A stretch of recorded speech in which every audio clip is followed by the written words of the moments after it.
ओम श्री परमात्मने नमः। श्री मद्भागवत गीता के 18वें अध्याय की पावन कथा। उसके उपरांत अर्जुन बोले कि हे महाबाहु, हे अंतर्यामिन, हे वासुदेव, मैं संन्यास और त्याग के तत्व को अलग अलग जानना चाहता हूँ। इस प्रकार अर्जुन के पूछने पर श्री कृष्ण भगवान बोले कि हे अर्जुन, कितने ही पंडित जन तो काम्य कर्मों के त्याग को संन्यास जानते हैं और कितने ही विचार कुशल पुरुष सब कर्मों के फल के त्याग को त्याग कहते हैं, तथा कई एक विद्वान ऐसे कहते हैं कि कर्म सभी दोषयुक्त हैं, इसलिए त्यागने के योग्य हैं, और दूसरे विद्वान ऐसे कहते हैं कि यज्ञ, दान और तपरूप कर्म त्यागने योग्य नहीं। परंतु हे अर्जुन, उस त्याग के विषय में तू मेरे निश्चय को सुन। हे पुरुष श्रेष्ठ, वो त्याग सात्विक, राजस और तामस ऐसे तीनों प्रकार का ही कहा गया है, तथा यज्ञ, दान और तपरूप कर्म त्यागने के योग्य नहीं है, किंतु वह निसंदेह करना कर्तव्य है, क्योंकि यज्ञ, दान और तप यह तीनों ही बुद्धिमान पुरुषों को पवित्र करने वाले हैं। इसलिए हे पार्थ, यह यज्ञ, दान और तपरूप कर्म तथा और भी संपूर्ण श्रेष्ठ कर्म आसक्ति को और फलों को त्याग कर अवश्य करनी चाहिए, ऐसा मेरा निश्चय किया हुआ उत्तम मत है। और हे अर्जुन, नियत कर्म का तो त्याग करना योग्य नहीं है, इसलिए मोह से उसका त्याग करना तामस त्याग कहा गया है। यदि कोई मनुष्य जो कुछ कर्म है वो सब ही दुख रूप है, ऐसे समझकर शारीरिक क्लेश के भय से कर्मों का त्याग कर दे तो वह पुरुष उस राजस त्याग को करके भी त्याग के फल को प्राप्त नहीं होता है, अर्थात उसका वो त्याग करना कर्तव्य रहित व्यर्थ ही होता है। ये अर्जुन, करना कर्तव्य है ऐसे समझ करके ही जो शास्त्र विद से नियत किया हुआ कर्तव्य कर्म आसक्ति को और फल को त्याग कर किया जाता है, वो ही सात्विक त्याग माना गया है, अर्थात कर्तव्य कर्मों को स्वरूप से ही ना त्याग कर उनमें जो आसक्ति और फल का त्यागना है वही सात्विक त्याग माना गया है। हे अर्जुन, जो पुरुष अकल्याणकारक कर्म से तो द्वेष नहीं करता है और कल्याणकारक कर्म में आसक्त नहीं होता है, वो शुद्ध सद्गुण से युक्त हुआ पुरुष संशय रहित ज्ञानमान और त्यागी है, क्योंकि देहधारी पुरुष के द्वारा संपूर्णता से सब कर्म त्यागे जाने को ही शक्य नहीं है। इससे जो पुरुष कर्मियों के फल का त्यागी है वही त्यागी है, ऐसा कहा जाता है। सकामी पुरुषों के कर्म का ही अच्छा, बुरा और मिला हुआ ऐसे 3 प्रकार का फल मरने के पश्चात भी होता है, और त्यागी पुरुषों के कर्मों का फल किसी काल में भी नहीं होता, क्योंकि उनके द्वारा होने वाले कर्म वास्तव में कर्म नहीं है। हे महाबाहु, संपूर्ण कर्मों की सिद्धि के लिए अर्थात संपूर्ण कर्मों के सिद्ध होने में यह 5 हेतु सांख्य सिद्धांत में कहे गए हैं, उनको तो मेरे से भली प्रकार जाने। हे अर्जुन, इस विषय में आधार और कर्ता तथा न्यारे न्यारे कर्म और नाना प्रकार की न्यारी न्यारी चेष्टा एवं वैसे ही 5वां हेतु दैव कहा गया है, क्योंकि मनुष्य मन, वाणी और शरीर से शास्त्र के अनुसार अथवा विपरीत भी जो कुछ कर्म आरंभ करता है उसके 5 ही कारण हैं। परंतु ऐसा होने पर भी जो पुरुष अशुद्ध बुद्धि होने के कारण उस विषय में केवल शुद्ध स्वरूप आत्मा को करता देखता है। वह मलिन बुद्धि वाला अज्ञानी यथार्थ नहीं देखता। हे अर्जुन, जिस पुरुष के अंतःकरण में मैं करता हूँ ऐसा भाव नहीं, तथा जिसकी बुद्धि सांसारिक पदार्थों में और संपूर्ण कर्मों में लिपायमान नहीं होती, वह पुरुष इन सब लोगों को मारकर भी वास्तव में ना तो मारता है और न पाप से बनता है। हे भारत, ज्ञाता, ज्ञान और ज्ञेय, यह तीनों तो कर्म के प्रेरक हैं, अर्थात इन तीनों के संयोग से तो कर्म में प्रवृत्त होने की इच्छा उत्पन्न होती है, और कर्ता, करण और क्रिया, यह तीनों कर्म के संग्रह हैं, अर्थात इन तीनों के संयोग से कर्म बनता है। उन सब में ज्ञान और कर्म तथा कर्ता भी गुणों के भेद से सांख्य शास्त्र में तीन तीन प्रकार के कहे गए हैं। उनको भी तू मेरे से भली प्रकार सुन। हे अर्जुन,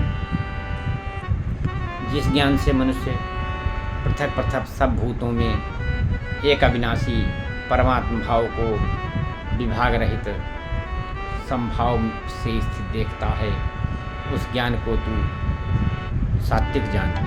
और जो ज्ञान अर्थात जिस ज्ञान के द्वारा मनुष्य संपूर्ण भूतों में भिन्न भिन्न प्रकार के अनेक भावों को न्यारा न्यारा करके जानता है, उस ज्ञान को तू राजस जान। और जो ज्ञान एक कार्य रूप शरीर में ही संपूर्णता के सदस्य आसक्त है, अर्थात जिस विपरीत ज्ञान के द्वारा मनुष्य एक क्षणभंगुर नाशवान शरीर को ही आत्मा मानकर उसमें सर्वस्व की भांति आसक्त रहता है, तथा जो बिना युक्ति वाला तत्व अर्थ से रहित और तुच्छ है, वो ज्ञान तामस कहा गया है। हे अर्जुन, जो कर्मशास्त्र विधि से नियत किया हुआ है और कर्तापन के अपमान से रहित फल को न चाहने वाले पुरुष द्वारा बिना राग द्वेष के किया हुआ है, वो कर्म सात्विक कहा जाता है। और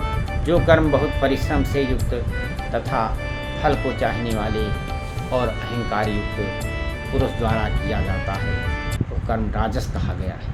तथा जो कर्म परिणामहान हिंसा और सामर्थ्य को न विचार कर केवल अज्ञान से आरंभ किया जाता है, वो कर्म तापस कहा जाता है। हे अर्जुन, जो कर्ता आसक्ति से रहित और अहंकार के वचन न बोलने वाला, धैर्य और उत्साह से युक्त है, कार्य के सिद्ध होने और न होने में हर शोकाद विकारों से रहित है, वो कर्ता तो सात्विक कहा जाता है। जो आसक्ति से युक्त कर्मों के फल को चाहने वाला और लोभी है, तथा दूसरों को कष्ट देने के स्वभाव वाला अशुद्धाचारी और हर शोक से लिपायमान है, वो कर्ता राजस कहा गया है। जो विक्षेप युक्त चित्त वाला, शिक्षा से रहित, घमंडी, धूर्त और दूसरों की आजीविका का नाशक एवं शोक करने के स्वभाव वाला, आलसी और दीर्घ सुक्ति है, वो कर्ता तामस कहा जाता है। हे अर्जुन, तो बुद्धि का और धारणा शक्ति का भी गुणों के कारण तीन प्रकार का भेद मेरे से संपूर्णता से विभागपूर्वक कहा हुआ सुन। हे पार्थ, प्रवृत्त मार्ग और निवृत्ति मार्ग को तथा कर्तव्य और अकर्तव्य को एवं भय और अभय को तथा बंधन और मोक्ष को जो जिस बुद्धि तत्व से जानती है, वो बुद्धि तो सात्विकी है। हे पार्थ, जिस बुद्धि के द्वारा मनुष्य धर्म और अधर्म को तथा कर्तव्य और कर्तव्य को भी यथार्थ नहीं जानता है, वह बुद्धि राजसी है। और हे अर्जुन, जो तमोगुण से आविद्य हुई बुद्धि अधर्म को धर्म ऐसा मानती है तथा और भी संपूर्ण अर्थों को विपरीत ही मानती है, वह बुद्धि तामसी है। हे पार्थ, ध्यान योग के द्वारा जिस अव्यभिचारणीय धारणा से मनुष्य मन, प्राण और इंद्रियों की क्रियाओं को धारण करता है, वह धारणा तो सात्विकी है। और हे प्रथापुत्र अर्जुन, फल की इच्छा वाला मनुष्य अति आसक्ति से जिस धारणा के द्वारा धर्म, अर्थ और कामों को धारण करने वाला है, वह राजसी धारणा कही जाती है। तथा हे पार्थ, दुष्ट बुद्धि वाला मनुष्य जिस धारणा के द्वारा निद्रा, भय, चिंता और दुख को एवं उन्मत्ता को नहीं छोड़ता है, अर्थात धारण किए रहता है, वो धारणा तामसी है। हे अर्जुन, अब सुख भी तू 3 प्रकार का मेरे से सुन।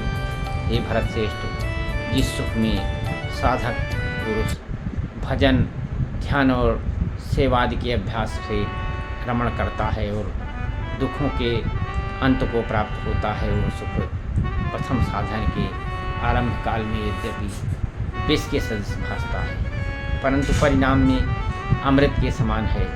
इसलिए जो भगवत विषय बुद्धि के प्रसाद से उत्पन्न हुआ सुख है, वो सात्विक कहा जाता है। जो सुख इंद्रिय और विषयों के संयोग से होता है, वह यद्यपि भोग काल में अमृत के सदृश भासता है, परंतु परिणाम में विष के सदृश है, इसलिए वो सुख राजस कहा जाता है। तथा जो सुख भोग काल में और परिणाम में भी आत्मा को मोहने वाला है, निद्रा, आलस्य और प्रमाद से उत्पन्न हुआ सुख तामस कहा गया है। हे अर्जुन, पृथ्वी में या स्वर्ग में अथवा देवताओं में ऐसा वो कोई भी प्राणी नहीं है जो इन प्रकृति से उत्पन्न हुए तीनों गुणों से रहित हो, क्योंकि यवन मात्र सर्व जगत त्रिमयी माया का ही विकार है। इसलिए हे परंतप, ब्राह्मण, क्षत्रिय और वैश्यों के तथा शूद्रों के भी कर्म स्वभाव से उत्पन्न हुए गुणों से विभक्त किए गए हैं, अर्थात पूर्वकृत कर्मों के संस्कार रूप स्वभाव से उत्पन्न हुए गुणों के अनुसार बांटे गए हैं।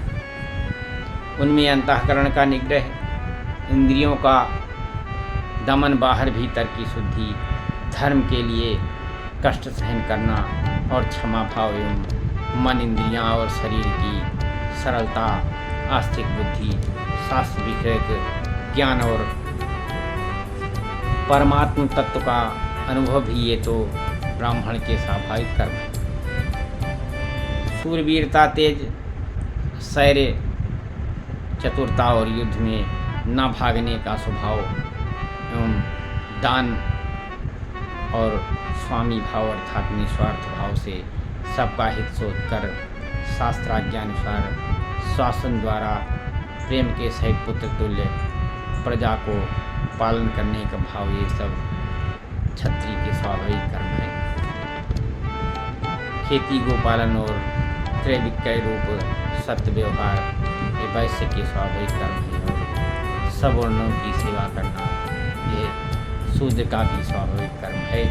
एवं इस अपने स्वाभाविक कर्म में लगा हुआ मनुष्य भगवत प्राप्ति रूप परम सिद्धि को प्राप्त होता है। परंतु जिस प्रकार से अपने स्वाभाविक कर्म में लगा हुआ मनुष्य परम सिद्धि को प्राप्त होता है, उस विधि को तू मेरे से सुन। हे अर्जुन, जिस परमात्मा ने सर्वभूतों की उत्पत्ति की है और जिससे सब जगत व्याप्त है, उस परमेश्वर को अपने स्वाभाविक कर्म द्वारा पूज कर मनुष्य परम सिद्धि को प्राप्त होता है। इसलिए अच्छी प्रकार आचरण किए हुए दूसरे के धर्म से गुण रहित भी अपना धर्म श्रेष्ठ है, क्योंकि स्वभाव से नियत किए हुए सुधर्म रूप को कर्म को करता हुआ मनुष्य पाप को नहीं प्राप्त होता है। अतएव हे कुंती पुत्र, दोषयुक्त भी स्वाभाविक कर्म को नहीं त्यागना चाहिए, क्योंकि धुएं से अग्नि के सदस्य सभी कर्म किसी न किसी दोष से आवृत है। हे अर्जुन, सर्वत्र आसक्त रहित बुद्धि वाला, स्पृहा रहित और जीते हुए अंतःकरण वाला पुरुष सांख्य योग के द्वारा भी परम नैष्कर्म सिद्धि को प्राप्त होता है, अर्थात क्रिया रहित शुद्ध सच्चिदानंद घन परमात्मा की प्राप्ति रूप परम सिद्धि को प्राप्त होता है। इसलिए हे कुंती पुत्र, अंतःकरण की शुद्धि रूप सिद्धि को प्राप्त हुआ पुरुष जैसे सांख्य योग के द्वारा सच्चिदानंद घन ब्रह्म को प्राप्त होता है, तथा जो तत्वज्ञान की परानिष्ठा है उसको भी अब तू मेरे से संक्षेप से जान। हे अर्जुन, विशुद्ध बुद्धि से युक्त एकांत और शुद्ध देश का सेवन करने वाला तथा मिताहारी, जीते हुए मन वाणी शरीर वाला और दृढ़ वैराग्य को भली प्रकार प्राप्त हुआ पुरुष निरंतर ध्यान योग के परायण हुआ, सात्विक धारणा से अंतःकरण को मन में बस में मन को करके शब्दादिक विषयों को त्याग कर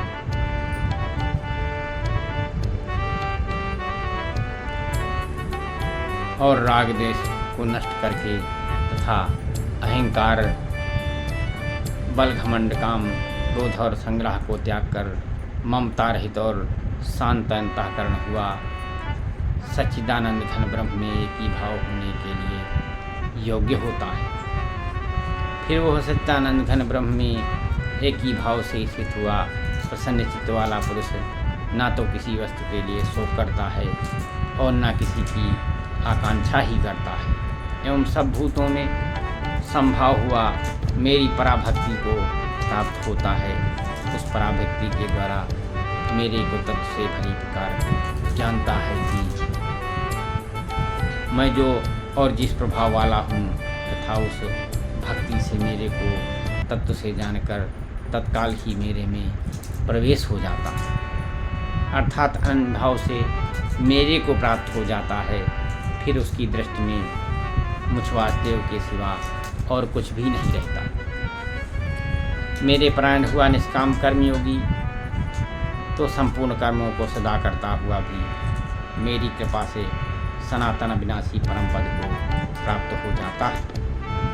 इसलिए हे अर्जुन, तू जो सब कर्मों को मन से मेरे में अर्पण करके मेरे परायण हुआ समत्व बुद्धि रूप निष्काम कर्मयोग का अवलंबन करके निरंतर मेरे में चित्त वाला हो, इस प्रकार तू मेरे में निरंतर मन वाला हुआ मेरी कृपा से जन्म मृत्यु आदि सब संकटों को अनायास ही कर जाएगा। और यदि अहंकार के कारण मेरे वचनों को नहीं सुनेगा तो नष्ट हो जाएगा, अर्थात परमार्थ से भ्रष्ट हो जाएगा। जो तू अहंकार को अवलंबन करके ऐसा मानता है कि मैं युद्ध नहीं करूँगा, तो ये तेरा निश्चय मिथ्या है, क्योंकि क्षत्रियपन का स्वभाव तेरे को जबरदस्ती युद्ध में लगा दे। हे अर्जुन, जिस कर्म को तू मोह से नहीं करना चाहता है उसको भी अपने पूर्वकृत स्वाभाविक कर्म में बधा हुआ परवश होकर के करेगा, क्योंकि हे अर्जुन, शरीर रूप यंत्र में आरूढ़ हुए संपूर्ण प्राणियों को अंतर्यामी परमेश्वर अपनी माया से उनको उनके कर्मों के अनुसार भ्रमाता हुआ सब भूत प्राणियों के हृदय में स्थित है।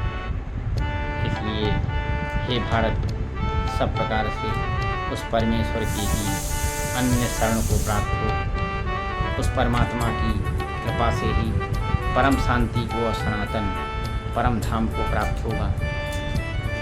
इस प्रकार यह गोपनीय से भी अतिगोपनीय ज्ञान मैंने तेरे लिए कहा है। इस रहस्य ज्ञान को संपूर्णता से अच्छी प्रकार विचार करके फिर तू जैसा चाहता है वैसा ही कर, अर्थात जैसी तेरी इच्छा हो वैसे ही कर। इतना कहने पर भी अर्जुन का कोई उत्तर नहीं मिलने के कारण भगवान श्री कृष्ण फिर बोले कि हे अर्जुन, संपूर्ण गोपनीयों से भी अति गोपनीय मेरे परम रहस्युक्त वचन को तू फिर भी सुन, क्योंकि तू मेरा अतिशय प्रिय है। इससे यह परम हितकारक वचन मैं तेरे लिए कहूँगा। हे अर्जुन, तू केवल मुझ सच्चिदानंद घन वासुदेव परमात्मा में ही अनन्य प्रेम से नित्य निरंतर अचल मन वाला हो और मुझ परमेश्वर को ही अक्षय श्रद्धा भक्ति सहित निष्काम भाव से नाम गुण और प्रभाव के श्रवण कीर्तन मनन और पठन पाठन द्वारा निरंतर भजने वाला हो, तथा मेरा शंख चक्र गदा पद्म और किरीट कुंडलादि भूषणों से युक्त पीताम्बर बनमाला और कौस्तुभ मणिधारी विष्णु का मन वाणी और शरीर के द्वारा सब कुछ अर्पण करके अक्षय श्रद्धा भक्ति सहित और प्रेम से विह्वलतापूर्वक पूजन करने वाला हो और मुझे सर्वशक्तिमान विभूत बल ऐश्वर्य माधुर्य गंभीरता उदारता वात्सल्य और सुहृदयता आदि गुणों से संपन्न सबके आश्रय रूप वासुदेव को विनय भावपूर्वक भक्ति सहित साष्टांग दंडवत प्रणाम कर। ऐसा करने से तू मेरे को ही प्राप्त होगा। यह मैं तेरे लिए सत्य प्रतिज्ञा करता हूँ, क्योंकि तू मेरा अत्यंत प्रिय सखा है। इसलिए सर्व धर्मों को अर्थात संपूर्ण कर्मों को आश्रय को त्याग कर केवल एक मुझे सच्चिदानंद घन परमात्मा की ही अनन्य शरण को प्राप्त हो। मैं तेरे को सर्वपूर्ण पापों से मुक्त कर दूंगा, तू शोक मत कर। हे अर्जुन, इस प्रकार तेरे हित के लिए कहे हुए इस गीतारूप परम रहस्य को किसी काल में भी ना तो तप रहित मनुष्य के प्रति कहना चाहिए और ना भक्ति रहित के प्रति तथा बिना सुनने की इच्छा वाले के ही प्रति कहना चाहिए। जो बिना सुनने की इच्छा वाले के ही प्रति कहना चाहिए एवं जो मेरी निंदा करता है उसके प्रति नहीं कहना चाहिए। परंतु जिनमें ये सब दोष नहीं हों ऐसे भक्तों के प्रति प्रेम पूर्वक उत्साह के सहित कहना चाहिए, क्योंकि जो पुरुष मेरे में परम प्रेम करके इस परम रहस्ययुक्त गीता शास्त्र को मेरे भक्तों में कहेगा, अर्थात निष्काम भाव से प्रेम पूर्वक मेरे भक्तों को पढ़ावेगा या अर्थ की व्याख्या द्वारा इसका विचार करेगा, वो निसंदेह मेरे को ही प्राप्त होगा।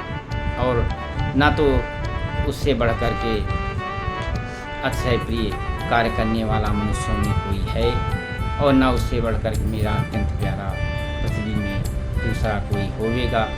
तथा हे अर्जुन, जो पुरुष इस धर्म में हम दोनों के संवाद रूप गीता शास्त्र को पढ़ेगा अर्थात नित्य पाठ करेगा, उसके द्वारा मैं ज्ञान यज्ञ से पूजित होऊंगा।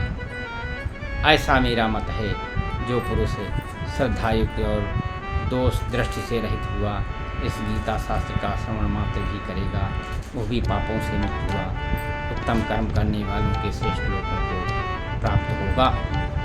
इस प्रकार गीता का महात्म्य करके के भगवान श्री कृष्णचंद्र आनंद कंद ने अर्जुन से पूछा कि हे अर्जुन,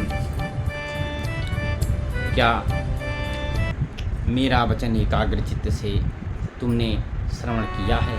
और हे धनंजय, क्या तेरा अज्ञान से उत्पन्न हुआ मोह नष्ट हुआ?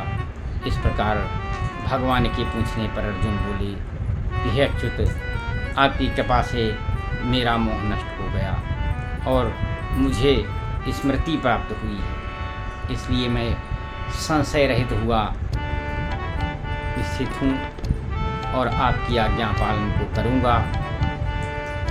इसके उपरांत संजय बोले कि हे राजन, इस प्रकार मैंने श्री वासुदेव और महात्मा अर्जुन के इस अद्भुत रहस्ययुक्त और रोमांचकारक संवाद को सुना, कैसे कि श्री व्यास जी की कृपा से दिव्य दृष्टि द्वारा मैंने इस परम रहस्ययुक्त गोपनीय योग को साक्षात कहते हुए स्वयं योगेश्वर श्री कृष्ण भगवान से सुना है।